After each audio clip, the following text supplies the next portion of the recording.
to the White House. Yes. First of all, did you ever imagine that you would be press secretary to such a dynamic president in such a time as this, where things are changing at rapid pace, and you're the youngest person to ever hold this position?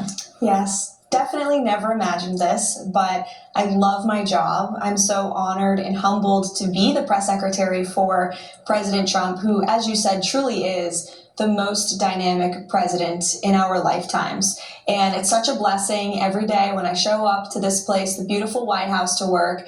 I just thank God for the opportunity. We are fundamentally transforming our country for the better, truly restoring our government for the people, by the people, which is exactly what the American people elected President Trump to do. There's a lot to study up on. Yes. So before you enter that briefing room, you know you're going to face some hostile media. Yes. You know they're coming for you. How do you prepare for a moment like that? Well, first of all, I look forward to it, and I relish the opportunity to bring the truth and the facts to the podium. And unfortunately, the mainstream media has been blinded by this bias, this anti-Trump bias. And it's actually quite sad, because rather than dealing with people who are truly interested in journalistic integrity and finding out the truths and the facts, they're coming into that room with a preconceived narrative and bias. The president speaks the truth. He speaks his mind directly. It's just my job to prepare and figure out what the truth is versus what the fake news narratives are,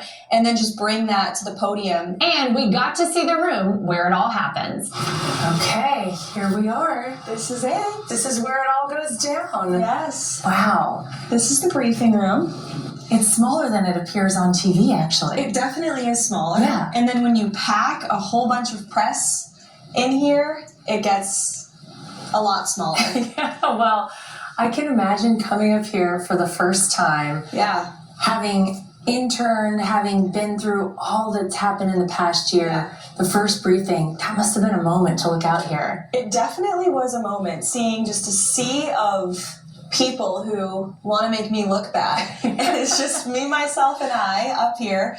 But it's an empowering moment. And you are, as you can tell, elevated. Mm-hmm. You are the leader of the orchestra. And you're in charge here. You're in charge, and just calling on, you know, the people you want to go to. And I have my staff who sit here, and I can feel their positive energy when I'm up here, like nodding their heads when I say good things. So that really helps to have them, you know, in here with me. But you know, it's a lot of fun. This is where the fun happens in here. And you guys have expanded this for influencers. Yes. And where are they sitting? Are they in these chairs as well? So they're right here in this first seat, which has always been reserved for staff. We're working on a plaque for them to kind of give them some dignity that they deserve. But that's the new media seat. So every briefing we've invited an influencer, a podcaster, an independent journalist who works for a news organization, and a legitimate news organization that is not represented by these seats here, which brings a more positive tone, and I think a more realistic tone with that first question.